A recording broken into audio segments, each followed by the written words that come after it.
TV 24 news ವಾಹಿನಿಗೆ ಸ್ವಾಗತ.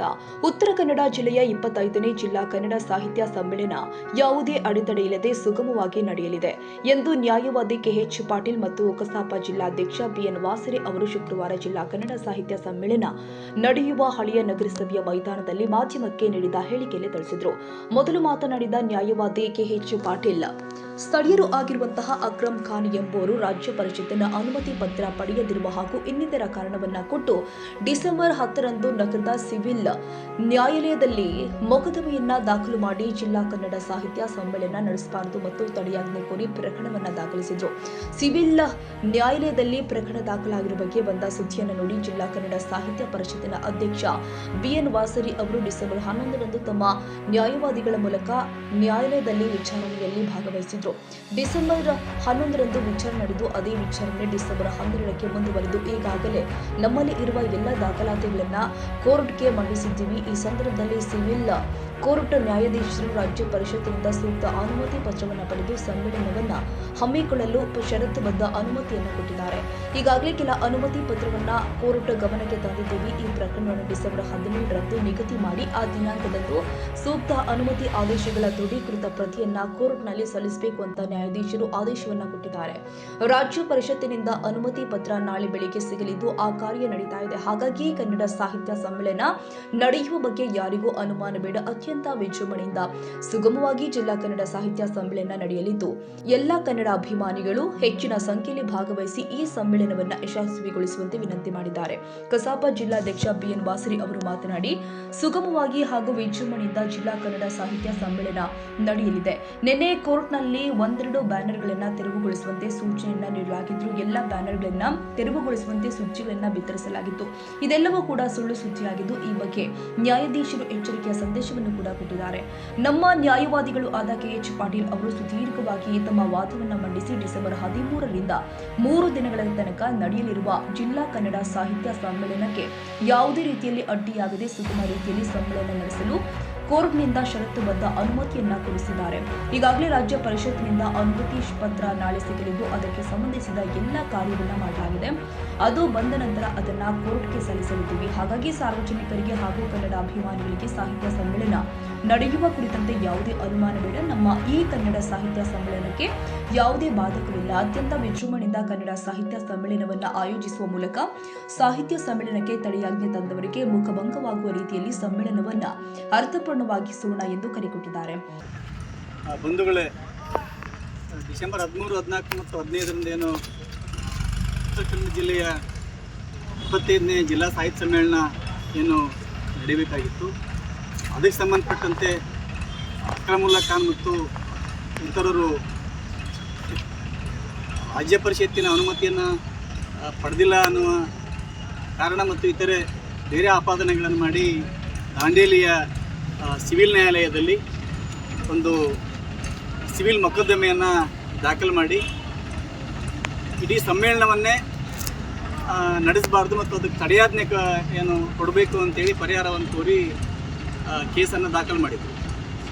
ಆ ಪ್ರಕರಣದಲ್ಲಿ 10ನೇ ತಾರೀಕಿಗೆ ಸಿವಿಲ್ ಕೇಸನ್ನು ದಾಖಲೆ ಮಾಡಿದರು. ಆ ಪ್ರಕರಣ 11ನೇ ತಾರೀಕಿಗೆ ಮರುದಿನ ನ್ಯಾಯಾಧೀಶರಿಂದ ವಿಚಾರಣೆಗಾಗಿ ಬಂತು. ಆ ತಕ್ಷಣವೇ ಮೊಕದ್ದಮೆ ದಾಖಲಾಗಿರ್ತಕ್ಕಂಥ ಸಂಗತಿಯನ್ನು ಏನು ಸುದ್ದಿ ಮಾಧ್ಯಮದ ಮೂಲಕ ಗೊತ್ತಾಗಿ ಜಿಲ್ಲಾಧ್ಯಕ್ಷರಾಗಿರ್ತಕ್ಕಂಥ ಬಿಎನ್ ವಾಸರೆ ಅವರು ಆ ಪ್ರಕರಣದೊಳಗಡೆ ಏನು ಪ್ರತಿವಾದ ನಂಬರ್ 1ನೇದವರಾಗಿದ್ದರು. ಅವರು ನ್ಯಾಯಾಧೀಶರ ಮುಂದೆ ಹಾಜರಾಗಿ ವಕೀಲರ ಮೂಲಕ ವಕಾಲತ್ತನ್ನು ಹಾಕಿ ವಿಚಾರಣೆಯನ್ನು ಆರಂಭ ಮಾಡಿದರು. ಆವಾಗ ನ್ಯಾಯಾಧೀಶರು ಇಲ್ಲ, ಇದು ತುರ್ತು ವಿಚಾರಣೆ ಇದೆ, ನೀವು ಸಾಧ್ಯವಾದಷ್ಟು ಬೇಗನೆ ತಕರಾರು ಮತ್ತು ನಿಮ್ಮ ದಾಖಲೆಗಳನ್ನ ಇದ್ರೂ ಕೂಡ ಸಲ್ಲಿಸಬೇಕು ಅಂತೇಳಿ ಹೇಳಿದ್ರಿಂದ ಆ ಪ್ರಕರಣವನ್ನು ಇವತ್ತು 12ನೇ ತಾರೀಕಿಗೆ ಪ್ರಕರಣವನ್ನು ನಾವು ಇಟ್ಕೊಂಡಿದ್ವಿ. ಈ ದಿನ ಇಡೀ ದಿನ ನ್ಯಾಯಾಲಯದಲ್ಲಿ ಪ್ರಕರಣ ವಿಚಾರಣೆ ನಡೆದು ನ್ಯಾಯಾಧೀಶರು ಏನು ಇವರು ಪ್ರಕರಣ ದಾಖಲಿಸಿರ್ತಕ್ಕಂಥ ವ್ಯಕ್ತಿಗಳಿದ್ದಾರೆ ಅವರ ವಾದವನ್ನು ಆಲಿಸಿದರು. ಜೊತೆಗೆ ನಾವು ಕೂಡ ಜಿಲ್ಲಾ ಸಾಹಿತ್ಯ ಪರಿಷತ್ತಿನ ಪರವಾಗಿ ತಕರಾರುಗಳನ್ನು ಹಾಕಿ ಮತ್ತು ನಮ್ಮದಿರತಕ್ಕಂಥ ಎಲ್ಲ ದಾಖಲೆಗಳನ್ನು ನ್ಯಾಯಾಧೀಶರ ಮುಂದೆ ಹಾಜರು ಮಾಡಿದ್ವಿ. ಆ ಸಂದರ್ಭದೊಳಗಡೆ ನ್ಯಾಯಾಧೀಶರು ನೀವು ಸೂಕ್ತ ಇಲಾಖೆಗಳಿಂದ ಅನುಮತಿಯನ್ನು ಪಡೆದು ಮತ್ತು ಏನು ರಾಜ್ಯ ಕೇಂದ್ರ ಸಾಹಿತ್ಯ ಪರಿಷತ್ ಇದೆ ಅದರ ಅಧ್ಯಕ್ಷರು ಈಗ ಹಣಕಾಸಿನ ಅವ್ಯವಹಾರದಲ್ಲಿ ಅಮಾನತುಗೊಂಡಿರೋದರಿಂದ ಮತ್ತು ಆ ಹುದ್ದೆಗೆ ಕರ್ನಾಟಕ ಸರ್ಕಾರ ಆಡಳಿತಾಧಿಕಾರಿಗಳನ್ನಾಗಿ KM ಗಾಯತ್ರಿ ಅವ್ರನ್ನ ನೇಮಕ ಮಾಡಿರೋದ್ರಿಂದ ಅವರಿಂದ ನೀವು ಸೂಕ್ತ ಅನುಮತಿಯನ್ನು ಪಡೆದು ಆ ಸಮ್ಮೇಳನವನ್ನು ಏನು ಹಮ್ಮಿಕೊಳ್ಬೇಕು ಅಂತೇಳಿ ಇವತ್ತು ಷರತ್ತುಬದ್ಧವಾಗಿರ್ತಕ್ಕಂಥ ಅನುಮತಿಯನ್ನು ಇವತ್ತು ನಮಗೆ ಕೊಟ್ಟಿದ್ದಾರೆ. ನಾವು ಈಗಾಗಲೇ ಕೆಲ ಆದೇಶಗಳನ್ನು ಅನುಮತಿ ಪತ್ರಗಳನ್ನು ನ್ಯಾಯಾಲಯದ ಗಮನಕ್ಕೆ ತಂದಿದ್ದೇವೆ. ಈ ಪ್ರಕರಣವನ್ನು ಈಗ 17/12/2025 ನಿಗದಿ ಮಾಡಿ ಆ ದಿನಾಂಕದಂದು ಸೂಕ್ತ ಅನುಮತಿ ಆದೇಶಗಳನ್ನು ಪಡೆದುಕೊಂಡು ನ್ಯಾಯಾಲಯಕ್ಕೆ ಹಾಜರು ಮಾಡಬೇಕು ಮತ್ತು ಆ ಅನುಮತಿ ಪಡೆದಿರ್ತಕ್ಕಂಥ ಆದೇಶಗಳ ದೃಢೀಕೃತ ಪ್ರತಿಗಳೊಂದಿಗೆ ಜಿಲ್ಲಾಧ್ಯಕ್ಷರಾಗಿರ್ತಕ್ಕಂಥ BN ವಾಸರೆ ಅವರು ಒಂದು ಪ್ರಮಾಣ ಪತ್ರವನ್ನು ನ್ಯಾಯಾಲಯಕ್ಕೆ ಸಲ್ಲಿಸಬೇಕು ಅಂತೇಳಿ ಇವತ್ತಿನ ನ್ಯಾಯಾಲಯದಲ್ಲಿ ನ್ಯಾಯಾಧೀಶರು ಆದೇಶವನ್ನು ಹೊರಡಿಸಿದ್ದಾರೆ. ನಮಗೆ ಈಗ ಸಮ್ಮೇಳನವನ್ನು ಆಯೋಜನೆ ಮಾಡಲಿಕ್ಕೆ ಅನುಮತಿ ಪತ್ರಗಳು ನಮಗೆ ನಾಳೆ ಬೆಳಗ್ಗೆ ಒಳಗಡೆ ಅನುಮತಿ ಪತ್ರಗಳು ಏನು ಆಡಳಿತಾಧಿಕಾರಿಗಳಿಂದ ಬಂದ ತಕ್ಷಣವೇ ನಾವು ಸಮ್ಮೇಳನವನ್ನು ಆಯೋಜನೆ ಮಾಡಲಿಕ್ಕೆ ಯಾವುದೇ ತೊಂದರೆಗಳಿಲ್ಲ. ಸಮ್ಮೇಳನ ಅತ್ಯಂತ ಸುಗಮವಾಗಿ ನಡೀತದೆ. ಎಲ್ಲ ಸಾರ್ವಜನಿಕರು ಮತ್ತು ಇರ್ತಕ್ಕಂಥ ಎಲ್ಲ ಸಾಹಿತ್ಯಾಸಕ್ತರು ಕೂಡ ಈ ಸಮ್ಮೇಳನದಲ್ಲಿ ಭಾಗವಹಿಸಿ ಸಮ್ಮೇಳನವನ್ನು ಯಶಸ್ವಿಗೊಳಿಸಬೇಕು ಅಂತೇಳಿ ಈ ಮೂಲಕ ನಾನು ವಿನಂತಿಯನ್ನು ಮಾಡ್ತೇನೆ. ಕಳೆದ 2 ದಿನಗಳಿಂದ ಸ್ಥಳೀಯವಾಗಿ ಕೆಲವೊಂದು ಮಾಧ್ಯಮಗಳಲ್ಲಿ, ಡಿಜಿಟಲ್ ಮೀಡಿಯಾಗಳಲ್ಲಿ ಸಮ್ಮೇಳನದ ಅತಂತ್ರತೆ ಅನ್ನುವ ಬಗ್ಗೆ ಸುದ್ದಿಗಳು ಹರಿದಾಡ್ತಾ ಇತ್ತು. ಸಮ್ಮೇಳನ ಕಳೆದ 2 ತಿಂಗಳಿಂದ ಈ ಸಮ್ಮೇಳನದ ಸಿದ್ಧತೆಯನ್ನು ಮಾಡ್ಕೊಳ್ತಾ ಇದ್ದೀವಿ. ಅನೇಕ ಸಭೆಗಳಾಗಿದೆ.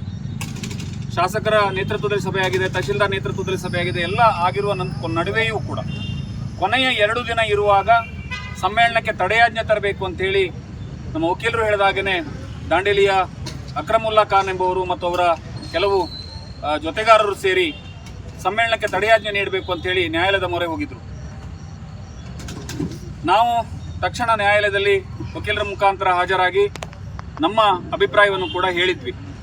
ಇದರ ನಡುವೆ ನ್ಯಾಯಾಲಯದಲ್ಲಿ ಆಗಿರುವ ಕೆಲವೊಂದು ಸಂಗತಿಗಳು ಅಸತ್ಯವಾಗಿ ನಡೆಯದೇ ಇರುವ ಕೆಲವು ವಿಚಾರಗಳು ಕೂಡ, ಕೆಲವು ಬ್ಯಾನರ್ಗಳನ್ನು ತೆಗೆಸಬೇಕು ಅಂತ ಹೇಳಿದವಾಗ ಇಲ್ಲ ಎಲ್ಲ ಬ್ಯಾನರ್ಗಳನ್ನು ತೆಗೆಸಬೇಕು ಅಂತೇಳಿ ನ್ಯಾಯಾಲಯ ಆದೇಶ ನೀಡಿದೆ ಅನ್ನುವ ಸುದ್ದಿಗಳನ್ನೆಲ್ಲ ಹರಿದು ಬಿಟ್ಟಿದ್ರು ಅವರು. ಇದೆಲ್ಲವೂ ಕೂಡ ಸುಳ್ಳು. ನ್ಯಾಯಾಲಯದಲ್ಲಿ ಇದು ಕೂಡ ಚರ್ಚೆಯಾಗಿ ಒಂದು ರೀತಿಯ ಎಚ್ಚರಿಕೆಯ ಸಂದೇಶವನ್ನು ಕೂಡ ನ್ಯಾಯಾಧೀಶರು ನೀಡಿದ್ದಾರೆ. ನಾವು ಹೇಳೋದಿಷ್ಟೇ, ಇವತ್ತು ನಮ್ಮ ವಕೀಲರಾದ KH ಪಾಟೀಲ್ ಅವರು ಸುದೀರ್ಘವಾದ ವಾದವನ್ನು ಮಂಡಿಸಿ ನಾಳೆ ನಡೆಯುವ ಸಮ್ಮೇಳನಕ್ಕೆ ಯಾವುದೇ ಅಡ್ಡಿ ಆಗದ ರೀತಿಯಲ್ಲಿ ನಮಗೆ ತಂದುಕೊಟ್ಟಿದ್ದಾರೆ. ಮಾನ್ಯ ನ್ಯಾಯಾಧೀಶರು ನಿಮಗೆ ಬೇಕಾಗಿರುವ ಅನುಮತಿಯನ್ನು ತಂದುಕೊಡಿ, ಆ ಅನುಮತಿ ಪತ್ರದ ನಂತರದಲ್ಲಿ ನೀವು ಸಮ್ಮೇಳನವನ್ನು ಮಾಡಿ ಅಂತ ಹೇಳಿದ್ದಾರೆ. ಅನುಮತಿ ಪತ್ರ ಬರುವ ಈಗಲೇ ಕೆಲವು ಸಮಯದಲ್ಲಿ ಅನುಮತಿ ಪತ್ರ ಕೂಡ ಬರ್ತಾ ಇದೆ. ಅದನ್ನು ನಾವು ನ್ಯಾಯಾಲಯಕ್ಕೆ ಹಾಜರುಪಡಿಸ್ತೇವೆ. ಹಾಗಾಗಿ ಏನು ಸುದ್ದಿಗಳು ಹರಿದಾಡ್ತಾ ಇತ್ತು, ತುಂಬ ಜನರು ಅನುಮಾನದಲ್ಲಿದ್ದರು. ಒಂದೇ ಹೇಳ್ತೀನಿ, ಇದು ಕನ್ನಡದ ಕೆಲಸ, ಇದು ನಾಡದೇವಿಯ ಕೆಲಸ.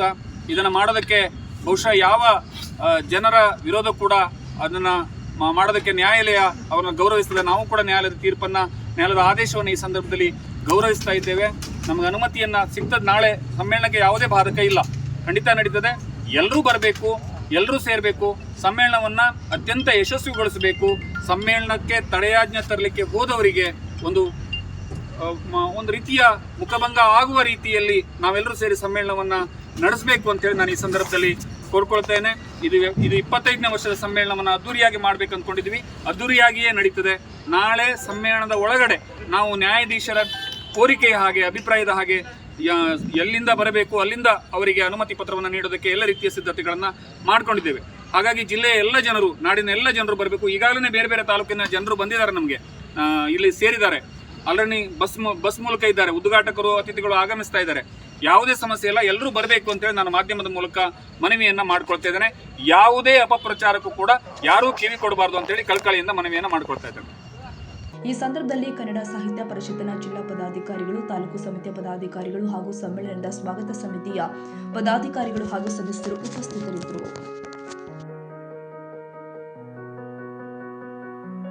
ಕನ್ನಡಿಗರ ಮೆಚ್ಚಿನ ನಿಮ್ಮ ಟಿವಿ 24 ಕನ್ನಡ ನ್ಯೂಸ್ ವಾಹಿನಿ ಇದೀಗ ಟಿವಿಯಲ್ಲಿ ಲಭ್ಯ.